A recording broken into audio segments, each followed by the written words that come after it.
ଗାଧୁଆ ହବ କେତେବେଳକୁ? ହଁ କେତେବେଳକୁ ଗାଧୁଆ ହବ? ବାବା ଗାଧେଇକି ଆସିଲଣି? ଗାଧୁଆ ସରିଗଲା? ହଁ ସେଠିକି ଖରା ହେଉଥିଲା ଲାଇଟ୍ଟା ପଡ଼ିଥିଲା ବୋଲି ପୁରା ଫୋର୍ସ ଦେଖାଯାଉଥିଲା ଟ୍ୟୁବଲ୍ ଟି ମାନେ କିଛି ଦେଖାଯାଉନି ପୁରା ଅନ୍ଧାର ଘର ଦେଖାଯାଉଛି।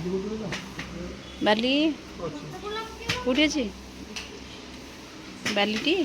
ବାଲି କପିଳେଶ୍ୱରଙ୍କ ବାଲି ଯେତେବେଳେ ଯାଇଥିଲୁ ଆମେ ଯେଉଁ ବାଲି ଆଣିଥିଲୁ ବାଲି କପିଳେଶ୍ୱର ଗାଧେଇକି ସବୁବେଳେ ବାଲି ବୋଳୁଛନ୍ତି ଗୋଡ଼ରେ ଗାଧେଇକି ଆସିକି ସାଙ୍ଗେ ସାଙ୍ଗେ ବାଲି ଅଛି ଏଠି।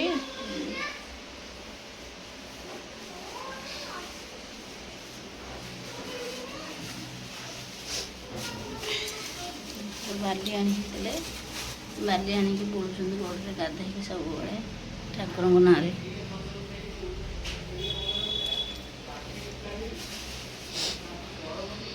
ଠାକୁର ମାନେ ହାଡ଼ ଭଙ୍ଗା ଫଙ୍ଗା ବହୁତ ମାନେ ପ୍ରତ୍ୟକ୍ଷ ଠାକୁର ସିଏ ଆମର। ଗାଧେଇକି ସବୁବେଳେ ବାଲି ବୋଳୁଛନ୍ତି।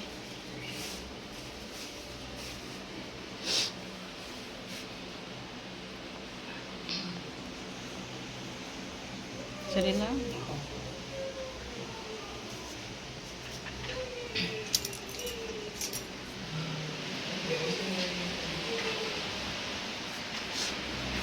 ଖରା ଆଜି ବହୁତ ଜୋର ହେଉଛି ନା?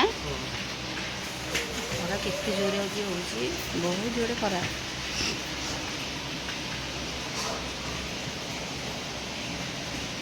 ଆଉ ଗାଧୁଆ ହେଲାଟି ନା ନାଇଁ? ମିଶିଗଲେ ଆଇସ୍ ଗଲାବେଳକୁ କେକ୍ ଆଇସ୍ ମିଶିଗଲେ ସରିଗଲା। ଆଇସ୍ ଦେଖନ୍ତୁ କେମିତି ଝଗଡ଼ା କରୁଛନ୍ତି ଏଠି ଭାଇଙ୍କ ସହ। ଝଗଡ଼ା କରିକି ଝଗଡ଼ା କାହିଁ ହେଉଛି? ହଁ ଭାଜ୍ୟରେ ପାଟି କରିକି କ'ଣ ଭାଇକି ରଗା ହେଲା କ'ଣ ପାଇଁ? ହଁ କ'ଣ ପାଇଁ? ଏଠି ଆଳୁ ସିଝେଇଛି ଆଜି ଏଠି ଆଳୁ ସିଝେଇ ଦେଇଛି ପଖାଳ ଖିଆ ହବ। ଆୟୁଷଙ୍କର ଆଳୁ ସିଝା ହେଇଗଲେ ପଖାଳ ଭାତ ବହୁତ ଭଲ। ଗାଈ ବାଛୁରୀ ଖୋଇବ ନା ଗାଈ ଖୋଇବ? ବାଛୁରୀ ପିଇବ ବୋଲି ଟିକି ବେଲାରେ ଯାଉଛି ବାଛୁରୀ ପିଇବା ପାଇଁକା। ଟିକି ବାଛୁରୀଟା ସେ ପିଇ ପାରୁନି ମନ ତାକୁ ପିଇବାକୁ ନେଇକି ଯାଉଛନ୍ତି। ବାଛୁରୀ କେଉଁଠି ବନ୍ଧା ହେଇଛି କି? ସେ ବାଇରେ ବନ୍ଧା ହେଇଛି। ଖରା ପ୍ରବଳ ହେଉଥିବ। ତା ମା ଶୋଇଛି।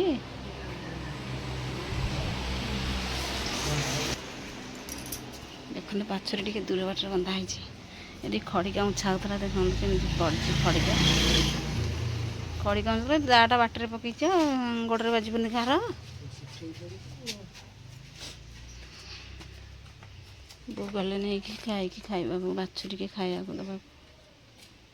ବହୁତ ଜୋର ଖରା ହେଉଛି ନା ଟିକି ବାଛୁରୀଟା।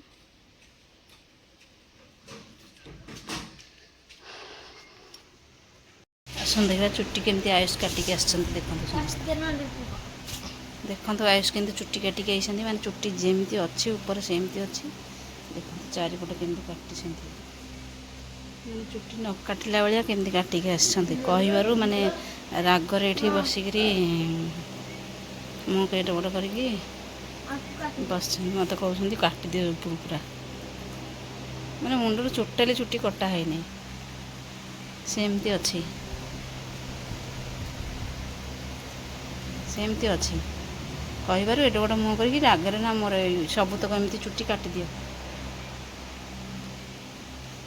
ଏମିତି ଆସିକି ଏମିତି କାମ କରିକି ଆଇଛନ୍ତି। ସାମ୍ପ ଧରିକି ଆସଛନ୍ତି ମୁଣ୍ଡ ଛଡ଼େଇ ଦିଅ।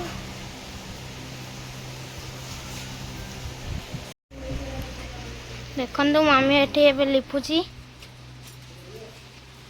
ଦେଖନ୍ତୁ ଏଠି ଏବେ ମାମି ଲିପୁଛି। ଲିପା ହେଉଛି ନା? ଓହୋ ରାତି ହେଉଛି ନା? ଓହୋ ଏବେ ମୁଁ ଲିପୁଛି। ହଁ କ'ଣ ଖାଇଲି? ହେଇଥିଲି ଚୁଟି କାଟିଗଲା ଆସିକି ଖାଇଲି ଆଉ। ଗାଧେଇବା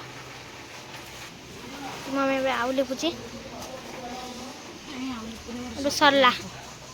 ଦେଖନ୍ତୁ ପଖାଳ ଖାଇବା ଆରମ୍ଭ ହେଇଯାଇଛି। ଆଜି ଖରା ହେଉଛି ପ୍ରବଳ ବୋଲି ଏବେ ପଖାଳ ଖାଉଛନ୍ତି ସମସ୍ତେ। ଦେଖନ୍ତୁ ସଜପତ ତାଙ୍କର ତ ବାଇଗଣ ମାଛ ଆୟୁଷଙ୍କର କଥା ସେ ବାଇଗଣ ଚକଟା ହେଇଛି ଆଉ।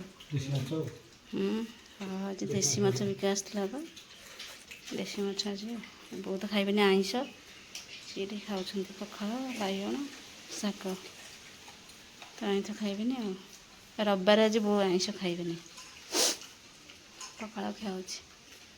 ଆଜି ଖରା ହେଉଛି ନା ବହୁତ ଜୋରେ ଖରାକୁ ପଖାଳ ଖାଇବାଟା ହିଁ ଠିକ୍ ନାଇଁ କି। ଆୟୁଷ ପଖାଳ ଖାଇକି କେମିତି ଲାଗୁଛି? ବହୁତ ଭଲ ଲାଗୁଛି। ବହୁତ ଭଲ ଲାଗୁଛି। ଆୟୁଷଙ୍କର ଯଦି ପଖାଳ ରହିବ ତାହେଲେ ଭଲ ନା ପଖାଳ ହେଲେ ବହୁତ ଭଲ। ସିଏ ତ ମାଛ ଖାଏନି ଆଉ ମାଛ ଖାଇବ କେମିତି ସିଏ ତ ମାଛ ପଖାଳ ଭାତରେ ତାକୁ ଭଲ ନୁହଁ।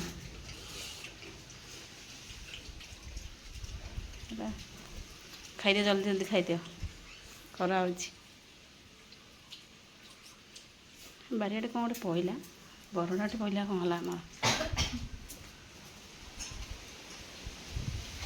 ହଁ ବରଡ଼ାଟେ ପଡ଼ିଛି ଏଇଠି ଆଉ ବହୁତ ଜୋରେ କେମିତି ପବନ ବି ଟିକେ ଟିକେ ହେଉଛି। ଚୁଲିରେ କ୍ଷୀର ବସାଇ ଦେଇଛି ସରିଗଲା ରୋଷେଇ ସରିଗଲା ଯେ କ୍ଷୀର ବସାଇ ଦେଇଛି। କ୍ଷୀର ବସିଛି ଏଠି କ୍ଷୀର ତ ସିଝୁଛି ବସ୍ତା କ୍ଷୀର। ମାମା ମାମା ଭାବୁଛୁ ମମି ଟିକଟ ନାହିଁ ମମି ବାଲ ବୁଡୁଛି ମତେ ଟିକେ ଦବୁ ଖାଇବି ନା ନା ଟିକେ ଖାଇବି ଦେ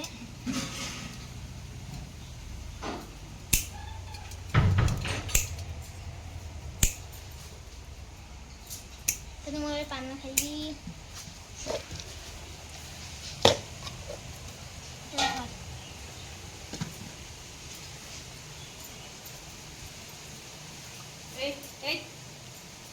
ବାରି ବୁଝି ଯାଇଛି ମୁଁ ସେ ପାନ ଖାଇ ଖାଉଛି ପାନ ଖାଇ ଖାଉଛି ହଁ କହିଥିଲି ପାନ ଖାଇବାକୁ ପାନ ଖାଇବା ମନ କରିଥିଲି ପାନ ଖାଇଲେ ଭଲ ଛୋଟ ପିଲାଟେ ଏଠି ହାତ ଦେଖା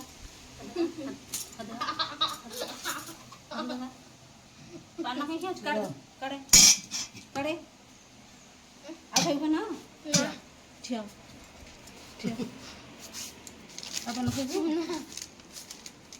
ଆଉ ପାନ ଖାଇବୁ ଖାଇବୁ